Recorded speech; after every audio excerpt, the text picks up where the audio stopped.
इसलिए देवताओं भरत के सेवा करो। भरत जिस रास्ता में जा रहा है उसमें बादलों का छाया करो।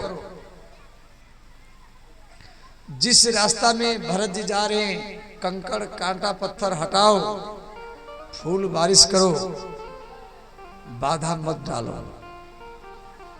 कर्म का फल सबको मिलता है। कर्म ही राम है, कर्म ही कृष्ण है, कर्म ही शिव है, कर्म ही ईश्वर है। अच्छा कर्म करेंगे अच्छा फल मिलेगा, गलत काम करेंगे तो गलत फल मिलेगा। हमको गलत काम नहीं करना है। भरत जी जा रहे हैं, हम उनको मिलने नहीं देंगे, उनके मार्ग को अलग कर देंगे, ये गलत काम है।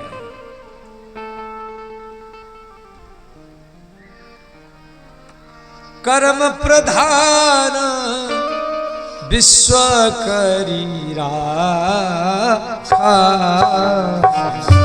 कर्म प्रधान विश्व करी राखा, कर्म प्रधान विश्व करी राखा, कर्म प्रधान विश्व करी राखा, जो जस करई तस फल उचाखा, जो जस करई सो तस फल चाखा, जो जस करही तस फल शाखा, जो जस करही सो तस फल चाखा। श्री राम जय राम जय जय राम, श्री राम जय राम जय जय राम, श्री राम जय राम जय जय राम, श्री राम जय राम जय जय राम।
श्री भरत जी जा रहे हैं। इधर कुछ कोलभिली लोग आकर के राम जी को बोले, भगवान बहुत भीड़ आ रहा है।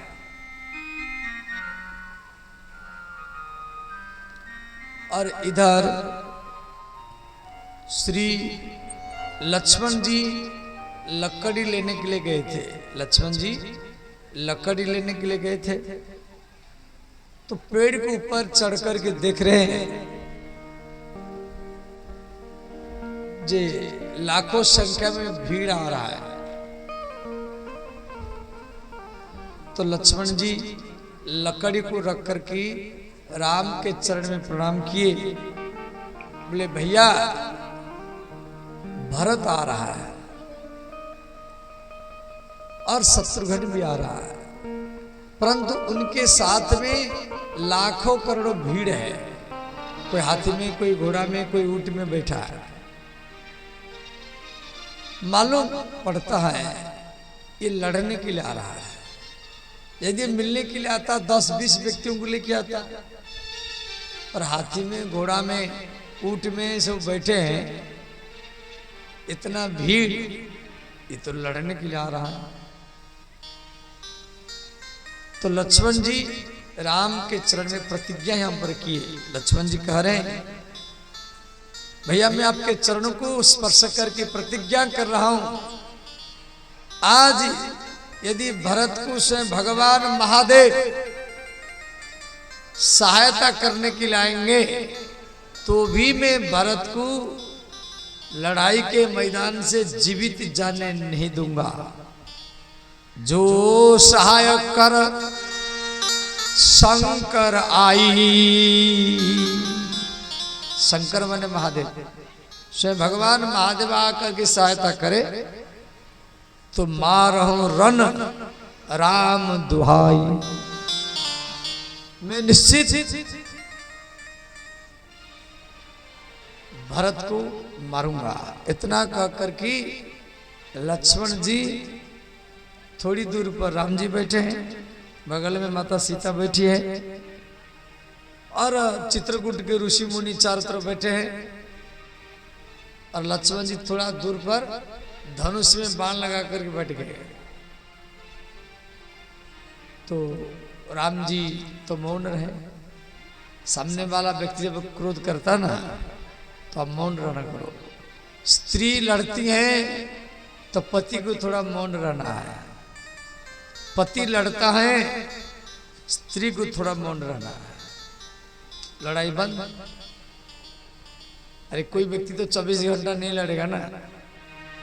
आपको कहा जाएगा जी घड़ी लगा करके 24 घंटा आप लड़ो, तो क्या आप लड़ सकते हैं? पागल हो जाएंगे, दिमाग गर्म हो जाएगा। परंतु 24 घंटा आप शांति में बैठ सकते, सो सकते, बात कर सकते। क्यों? आपका स्वरूप ही शांत है। आपका स्वरूप शांत है। जैसे दीपक जलाओ, दीपक का जो शिखा ऊपर की ओर जाएगा। क्यों? सूर्य ऊपर है, ये सूर्य का अंश है, इसलिए अग्नि जलाओ तो उसका शिखा ऊपर की ओर जाएगा। जल ऊपर डालो तो वो नीचे की ओर जाएगा। जल ऊपर नहीं जाएगा, नीचे की ओर जाएगा। क्यों? जल समुद्र का अंश है, समुद्र नीचे है। ऐसे आप भगवान का अंश है, भगवान अंशी है और आप भगवान का अंश है। तो भगवान कैसे है? शांताकारम भुजगशयनम, भगवान शांत रूप है। तो आपका स्वरूप ही शांत है। आप अज्ञान से क्रोध कर रहे हैं तो पति क्रोध करे स्त्री को शांत रहना, स्त्री क्रोध करे पति को शांत रहना है। लड़ाई बंद। और मान लो पति पत्नी में लड़ाई हो भी जाता है तो अगल बगल में शिकायत भी नहीं करना है। तुरंत मन में ये सोच लेना है कि कुछ समय के बाद में प्रेम ज्यादा बढ़ जाएगा। लड़ाई होगा तो प्रेम भी ज्यादा बढ़ेगा। क्यों? दिन के बाद रात, रात के बाद दिन, दिन के बाद फिर रात, फिर रात के बाद फिर दिन। लड़ो मना नहीं है, परंतु उसको गांठ मत बनाओ। मरने के बाद में सब कुछ भूल जाएंगे, तो इसको पहले लड़ाई को क्यों नहीं बोलेंगे? तो राम जी मौन रहे। लक्ष्मण तो उठपटांग बोल दिए भरत के विरुद्ध में, राम जी मौन रहे। आकाशवाणी ने कहा, भगवान का आवाज आकाश मार्ग से सुनाई दिया, लक्ष्मण सावधान, जो बोल रहे हैं सोच विचार करके बोलो। लक्ष्मण जी शांत रहे।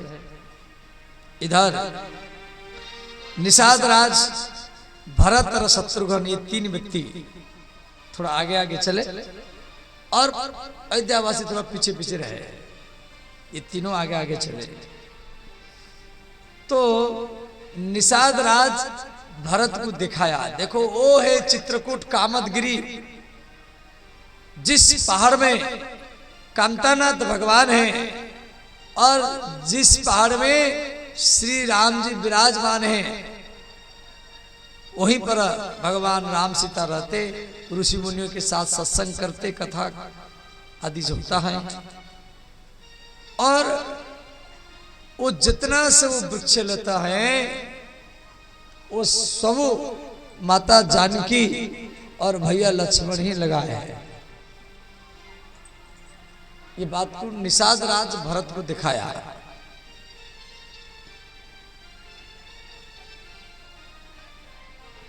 निषाद राज की बात सुनकर के भरत जी वहीं से प्रणाम करते हुए आए।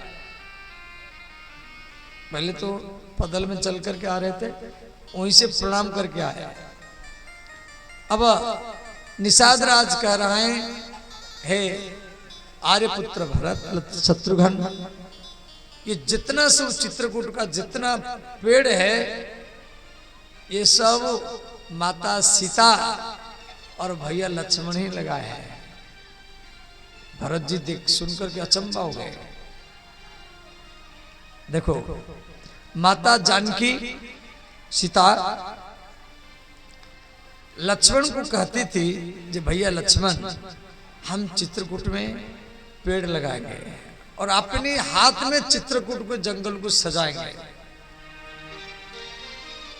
तो माता जानकी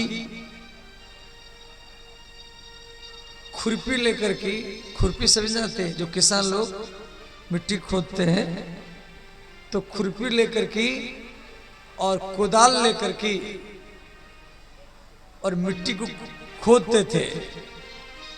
तो माता जानकी खुरपी लेकर की, तो लक्ष्मण जी भी खुरपी लेते थे, कोदाल लेते थे और लताओं का, बड़े बड़े पेड़ों का, आम का पेड़, लीची का पेड़, कदम का पेड़, पीपर का पेड़, बरगद का पेड़, उस जगह जगह में लगाते थे। फिर माता जानकी कहती थी कि भैया लक्ष्मण, हम तो पेड़ लगाए परंतु इसका तो सिंचाई भी करना पड़ेगा, चलो मेड़ बनाएंगे। मेड़ तो मिट्टी का मेड़ बनाते थे, मेड़ जैसे किसान लोग मेड़ बनाते हैं। उसके बाद में माता सीता मिट्टी के घड़ा में मंदाकिनी नदी से, चित्रकूट में मंदाकिनी नदी है, वो नदी से जल भर भर करके लाती थी। और लक्ष्मण जी देख रहे हैं जी माता जानकी यदि जल भर करके ला रहे हैं तो मुझे तो भी लाना पड़ेगा। तो सुबह से लेकर के शाम तक माता जानकी सीता वो घड़ा से जल ला करके इन पेड़ों का सिंचाई करती थी, सिंचाई। उसके बाद में माता सीता अकेली वो दरात लेकर के वो कांटा इकट्ठा करती थी। लक्ष्मण जी दौड़ करके आए, बोले माता आप क्या कर रहे हैं?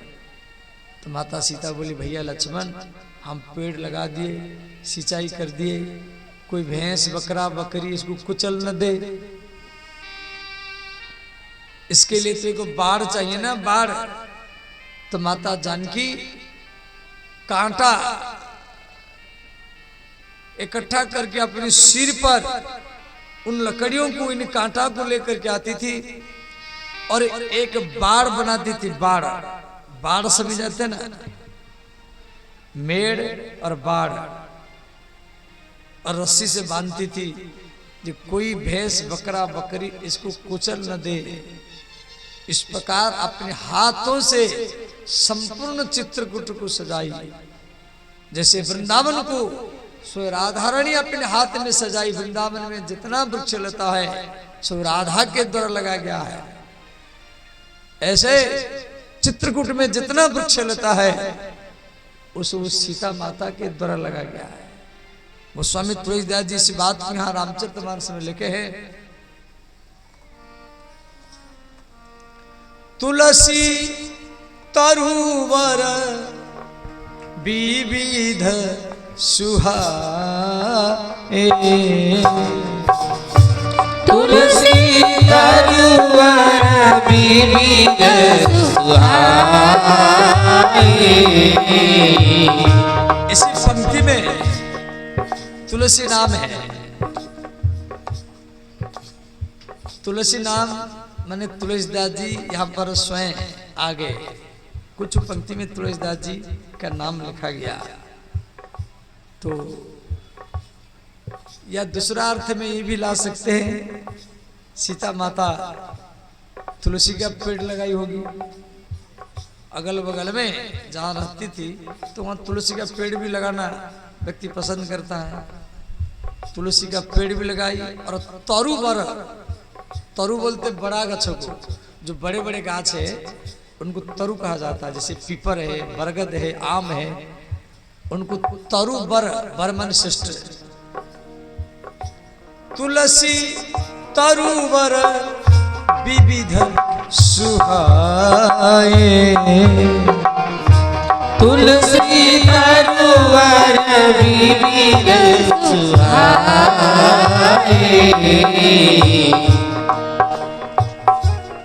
कहूँ कहूँ सिया कहूँ लक्ष्मण लगाए,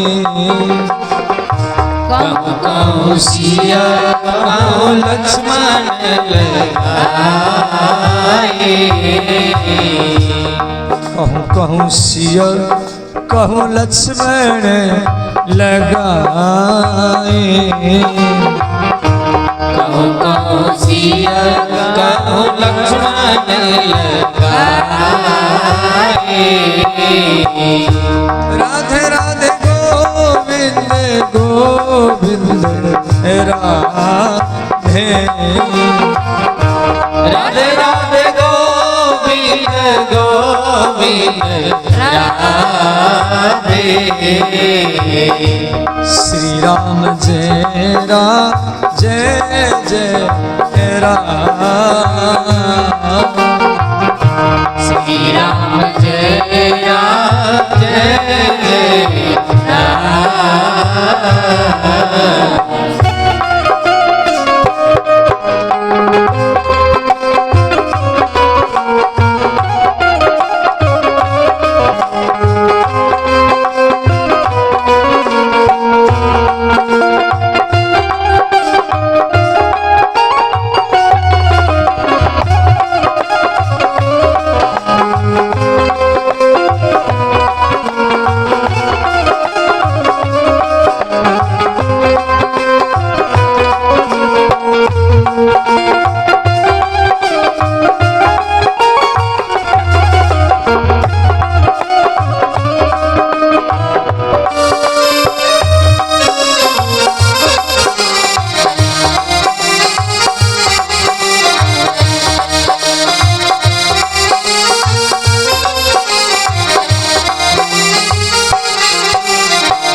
इस प्रकार यहाँ तुलसीदास जी कोई प्रश्न किया कि बाबा ये जो चौपाई आप रामचरितमानस में लिखे, तुलसी तरुवर विविध सुहाए, कहूँ कहूँ सिय कहूँ लक्ष्मण लगाए।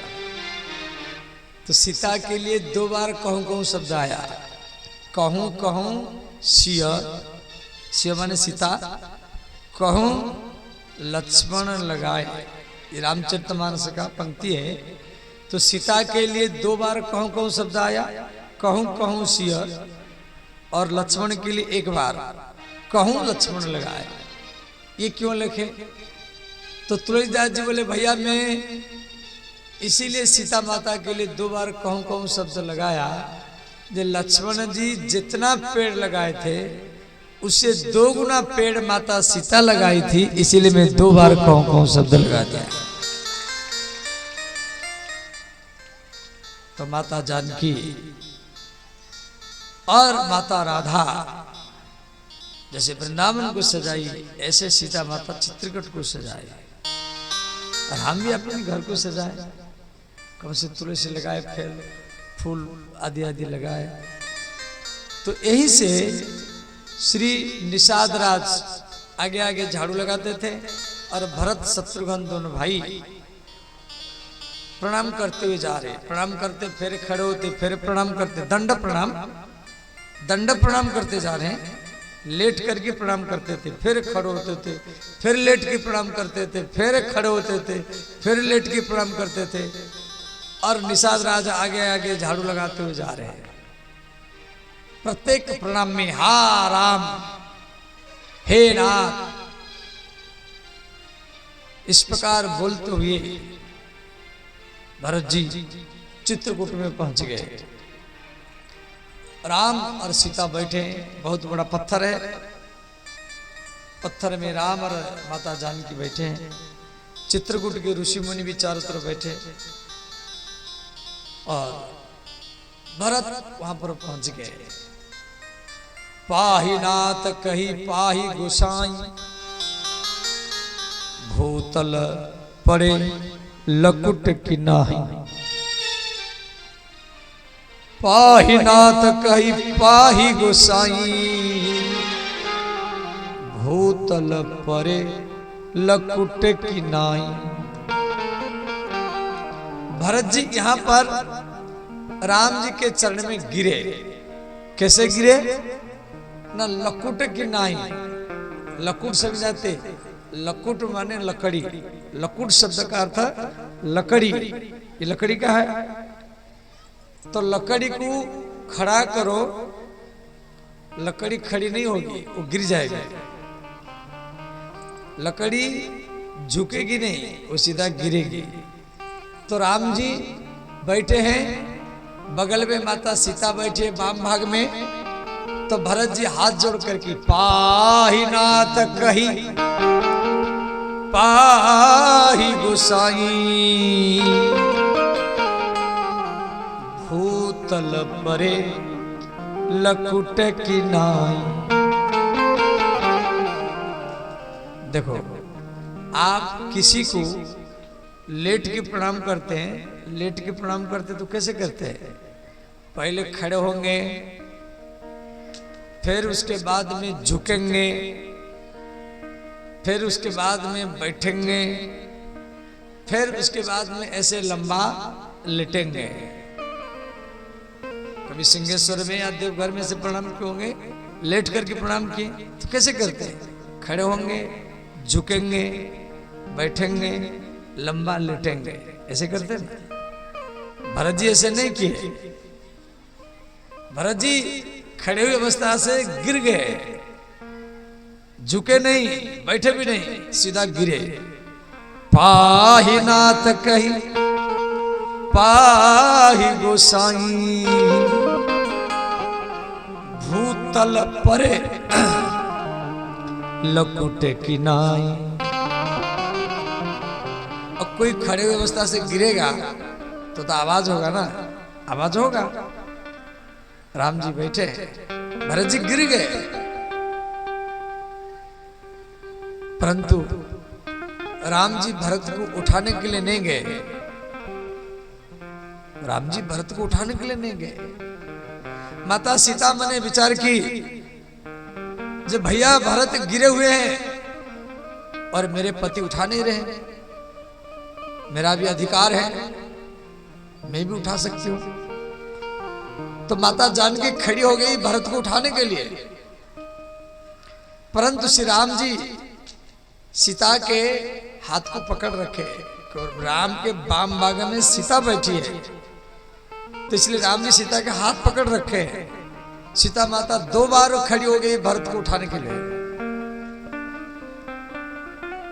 आकाश में देवता लोग देख रहे, जो राम भरत का याद करके रोते थे रात रात भरी, और वो भरत गिरा हुआ है, राम जी उठा नहीं रहे। इधर चित्रकूट के ऋषि मुनि भी, वो भी देख रहे हैं, जो राम क्यों नहीं भरत को उठा नहीं रहे।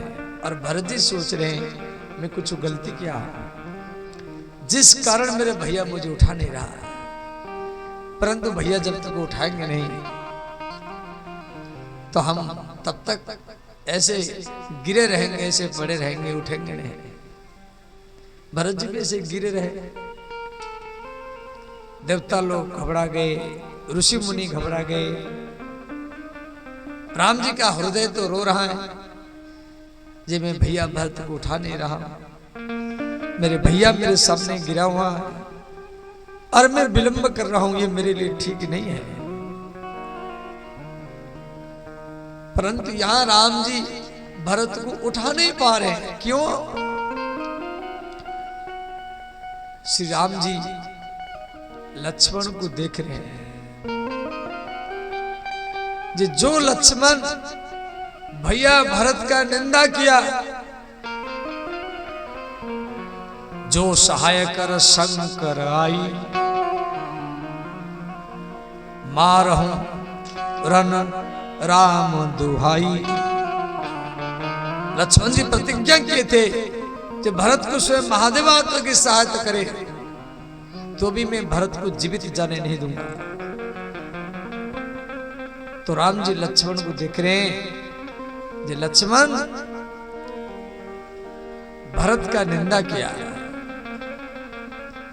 और वो लक्ष्मण जब तक मुझे नहीं बोलेगा तब तक मैं भरत को नहीं उठाऊंगा। इसलिए राम जी उठा नहीं रहे। जब राम जी भरत को उठाने में विलंब किए, अंत में लक्ष्मण जी खड़े हो गए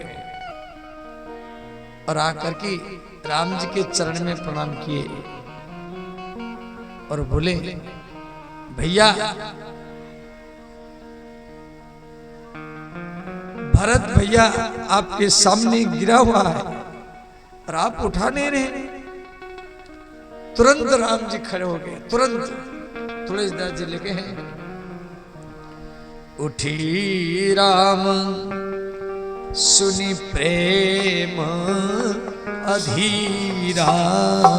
उठी राम सुनी प्रेम अधीरा। राम जी खड़े हो गए, उठ गए और धनुष, कंधा में धनुष था, धनुष गिर गया। दुपट्टा था, कंधा में दुपट्टा था, वो भी गिर गया। उठी राम सुनी प्रेम अधीरा।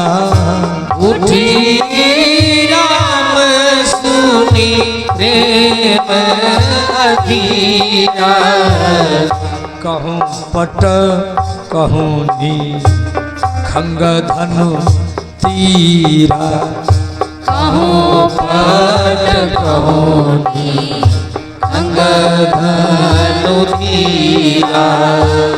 कहूँ पट कहूँ नी खंग धनु तीरा।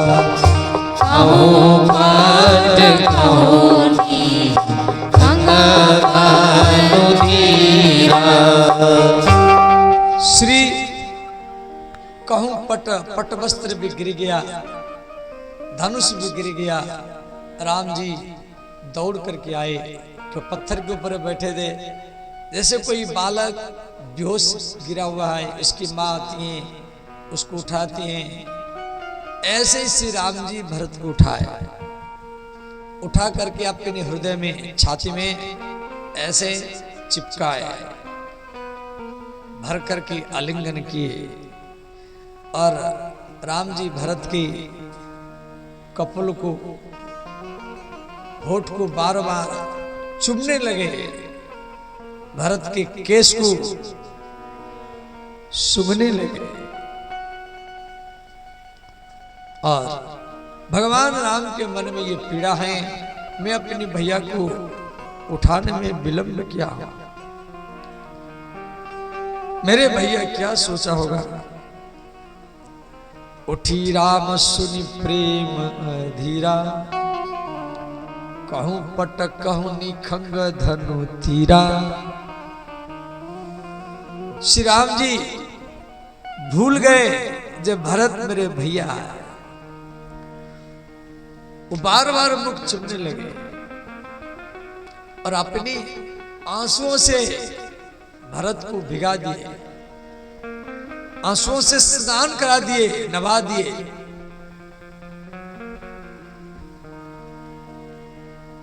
उसके बाद में श्री राम और भरत का मिलन हुआ। आकाश में देवता लोग देख रहे, ऋषि मुनि देख रहे, मन को भूल गए, बुद्धि को भूल गए और परम प्रेम पुरन दो भाई, दोनों भाई परम प्रेम पुरन, मन बुद्धि चित्त अहमिति बिसराई। दोनों मन को भूल गए, बुद्धि को भूल गए, चित्त को भूल गए और अहंकार को भूल गए। मन बुद्धि चित्त अहमिति बिसराई, बिसराई मैंने भूल जाना। राम भरत का मिलन मन से नहीं हुआ था, बुद्धि से नहीं हुआ था, चित्त से नहीं हुआ था, अहंकार से नहीं हुआ था, इससे ऊपर हुआ था। मन बुद्धि चित्त बिसराए। फिर भी भरत के मन में प्रसन्नता नहीं है। भरत जी शत्रुघ्न को हाथ में पकड़ करके सीता माता के चरण में प्रणाम किए। माता जानकी भरत और शत्रुघ्न को दोनों को अपनी दोनों गोदी में बैठाई और भरत के केश को बार बार सीता माता सुगने लगे, पुत्र के समान। राम और भरत का मिलन हुआ। अब उस समय श्री लक्ष्मण जी आए। लक्ष्मण जी आकर के भरत जी के चरण में प्रणाम किए और भरत के चरण को पकड़ करके लक्ष्मण जी फुट फुट होकर के वो रोने लगे। भरत जी बोले, भैया लक्ष्मण आप क्यों रो रहे हैं, क्या कारण है? लक्ष्मण जी बोले, भैया आप मुझे क्षमा कर देना। भरत जी बोले, लक्ष्मण तू मुझे क्षमा मांग रहा है, मैं तुझे क्षमा मांगना चाहिए। किस बात का क्षमा? लक्ष्मण जी बोले, भैया मैं धनुष में बाण लगाया था आपको मारने के लिए। भरत जी बोले, लक्ष्मण तू धनुष में बाण लगाया था मुझे मारने के लिए, तो वो बाण को क्यों नहीं छोड़ा? यदि तू वो बाण को छोड़ देता और तेरा बाण मेरे छाती में लगता तो आज मेरे ऊपर जो ये कलंक है, ये कलंक समाप्त हो जाता। भरत जी लक्ष्मण को गोदी में उठाए।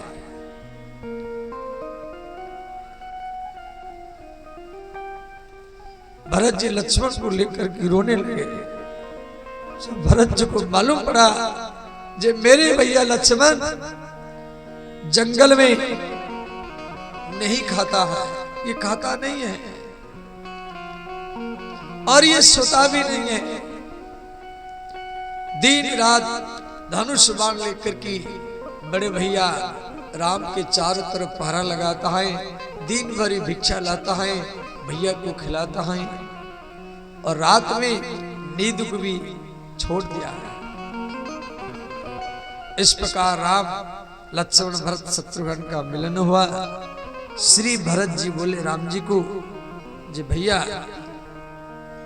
अयोध्यावासी आ रहे हैं पीछे पीछे।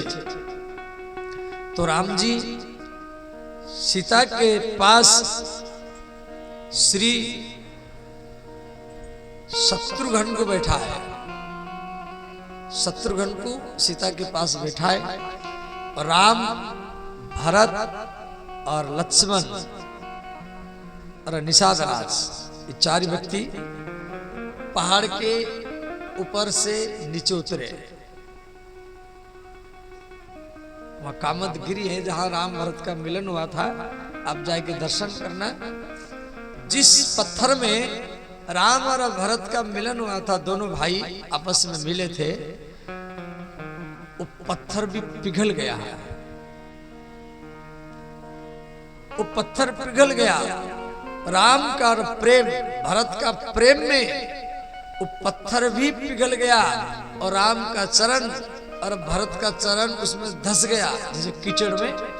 कभी आप चित्रकूट जाना, उसमें राम जी के चरण चिन्ह और भरत का चरण चिन्ह है वो पत्थर में, और इतना बड़े बड़े चरण चिन्ह हैं कि राम जी तो 21 हाथ के थे, कोई त्रेता के लोग 21 हाथ के होते हैं, ये 14 हाथ के, सत्ययुग के लोग 21 हाथ के, त्रेता के लोग को 14 हाथ के, द्वापर के लोग को 7 हाथ के, और कलयुग के लोग 5 हाथ के होते हैं।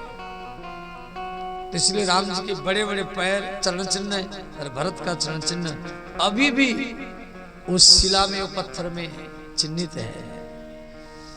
तो ऊपर से राम, भरत और लक्ष्मण और निषाद राज, ये 4 व्यक्ति नीचे उतरे।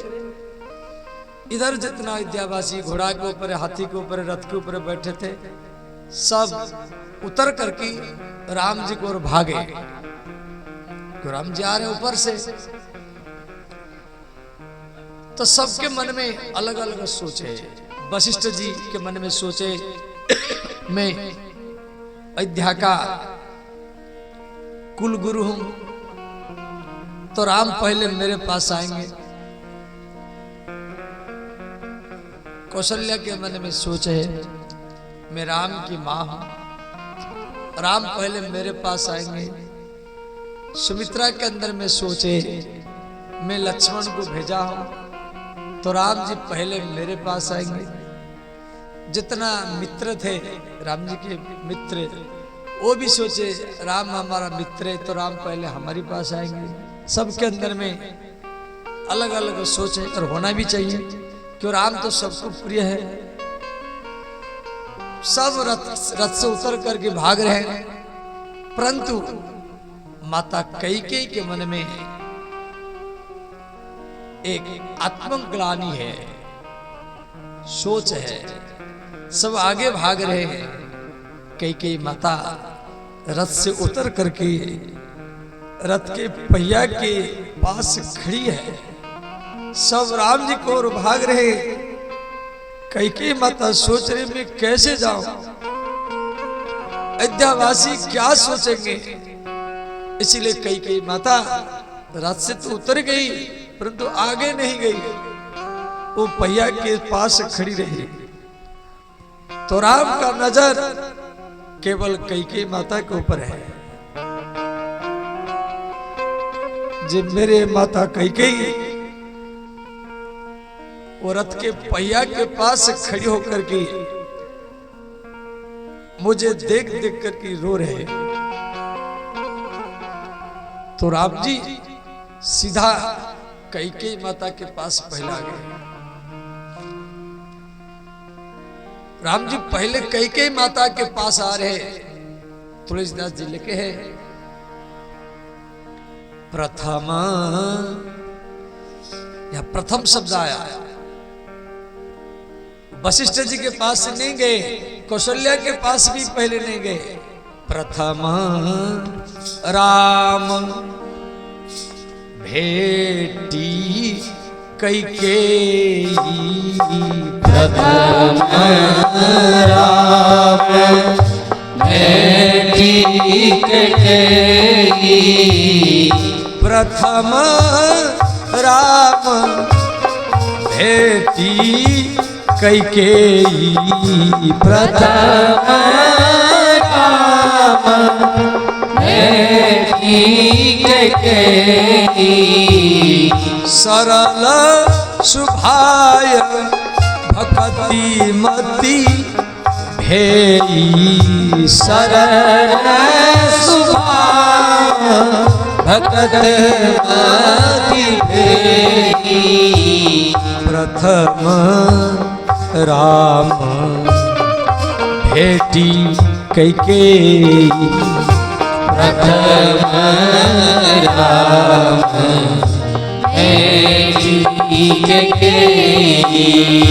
श्री राम जय राम जय जय राम श्री राम जय राम जय जय राम।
यहाँ पर राम जी पहले कैकेयी माता से मिले। आप भी जो कभी आप बाहर गए, कोई आपका विरोध करता है, निंदा करता है, उससे मिलने की आदत डालो। यहां पहले राम जी कैकेयी से मिले हैं। मान लो किससे आपका मनमुटाव हो गया, ध्यान देना। किसके मन में सोचे मैं उससे बात नहीं करूंगा, मैं उससे नहीं मिलूंगा, परंतु और किसके मन में यह भी सोच आता है अरे नहीं नहीं मैं उससे मिलूंगा, भले वो मेरे से नहीं मिले मैं उससे मिलूंगा, मैं उसको प्यार दूंगा, मैं उसको हाथ जोड़ूंगा। और जिसके अंदर में ये सोच आ जाता है जब मैं इसका सम्मान करूंगा, मैं हाथ जोड़ूंगा, लड़ाई होने पर भी मैं झुक जाऊंगा, और ये सोच जिसके अंदर में आता है वही व्यक्ति राम को सबसे ज्यादा प्रिय होता है, और वही सन्यासी है। जो दूसरे के मन में वो उद्वेग आने नहीं देता है। मेरे कारण दूसरे के मन को जो कष्ट है मैं मिल करके वो कष्टों को, दुख को जल्दी निकाल दूंगा, उतार दूंगा, ये सोचा रहता है उसके अंदर में। रोही पक्का सन्यासी होता है। श्री राम जी जैसे मिले भर कैकेयी माता से, तुलसीदास जी लिख रहे हैं सरल स्वभाव, तुरंत कैकेयी का मन सरल हो गया, और भक्ति मति भे, और बुद्धि भक्ति में ओतप्रोत हो गया, मन भर गया। तो भक्ति उसी व्यक्ति को जल्दी मिल जाता है। इस प्रकार राम भरत का मिलन हुआ। उसके बाद में वहां पर जनक महाराज जी भी आए थे जनकपुर से। तो सारा वशिष्ठ जी आपस में सब मिले। मिलने के बाद श्री चित्रकूट में एक बैठक हुआ। तो श्री राम जी सबसे मिले, कौशल्या कैकेयी सुमित्रा आदि सुमंत श्री जनक महाराज सब सीता जी को कैकेयी माता अपनी गोदी में लेकर के बहुत प्रेम किया। महाराज जनक सीता को तपस्विनी वेश में देख करके बहुत प्रसन्न हो गए। बोले बेटी तो अयोध्या को तो धन्य किया और मिथिला को भी धन्य किया। उसके बाद में राम जी बोले अयोध्या वासियों,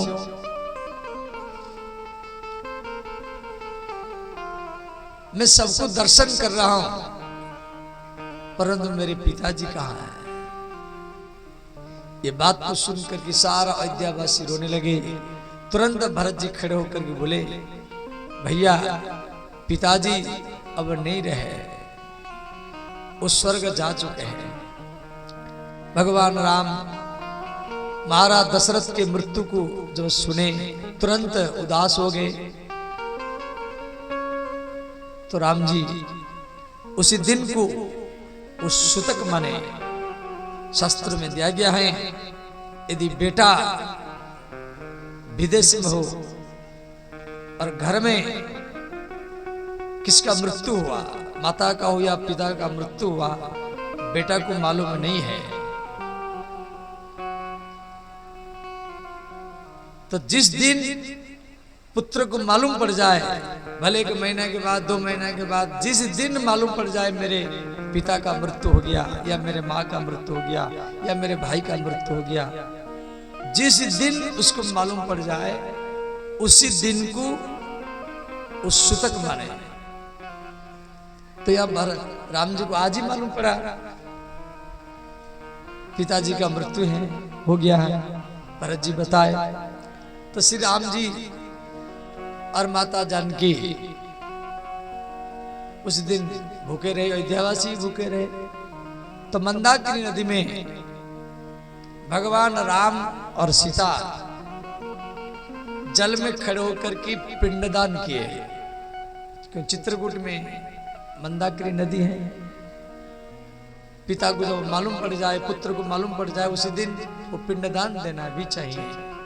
ब्राह्मण को बुला करके उसी दिन पिंडदान कहे। तो राम जी जैसे पिंडदान किए सीता के साथ वहां मंदाकिनी नदी में, तो आकाश मार्ग में श्री दशरथ महाराज इनको दर्शन दिए। बोले श्री दशरथ महाराज की जय। सीता माता के पिंडदान को दशरथ महाराज जी प्रसन्नता से स्वीकार किए। उसके बाद में वहां बैठक हुआ, मीटिंग हुआ। भरत जी वहां 5 दिन रहे चित्रकूट में, भरतकूप का दर्शन किए। और भरत जी जो तीर्थ का जल, जो राम जी के राज्याभिषेक के लिए जो जल लाया गया था, वो सारा जल भरत लेकर ही गए थे। तो वशिष्ठ ये अत्रि मुनि बोले कि चित्रकूट में अत्रि मुनि रहते हैं, ये जल को ये भरतकूप में डाल दिया जाए। तो कभी चित्रकूट में जाना तो वहां भरत जी के नाम पर एक कुआं है, उसका नाम है भरतकूप। तो भरत जी प्रश्न भी किए, जो गुरु जी ये कुआं मेरे नाम पर बना हुआ है, मैं तो आज ही आया हूं। तो अत्रि मुनि बोले, पुत्र भरत, ये कुआं अनादि है, ये कुआं भरतकूप है, ये आपसे पहले है। जन्म अवतार तो अभी आपका हुआ। ये भरतकूप सत्ययुग में भी है, त्रेता में भी है, द्वापर में भी है, कलयुग में है, चारों युग में है। राम कथा राम जी के बाद में है ऐसा नहीं, राम कथा राम जी से पहले से है। सत्ययुग में भी रामायण है, सत्ययुग में त्रेता में भी रामायण है, द्वापर में भी रामायण है, कलयुग में भी रामायण है। हनुमान जी त्रेता युग के बाद में आए नहीं, हनुमान जी त्रेता में तो राम जी के साथ है ही है, और द्वापर में भी कृष्ण के साथ है, कलयुग में भी है, और सत्ययुग में भी है। इसीलिए तो हनुमान चालीसा में दिया गया है, चारों जुग परताप तुम्हारा, चारों जुग परताप तुम्हारा। चारों युग में हनुमान जी है, चारों युग में, ये नहीं त्रेता युग में है या कलयुग में है, चारों युग में राम, रामायण भी है, राम नाम है। चारों जुग परताप तुम्हारा, चारों जुग परताप तुम्हारा। हे प्रसिद्ध जगत उजियारा,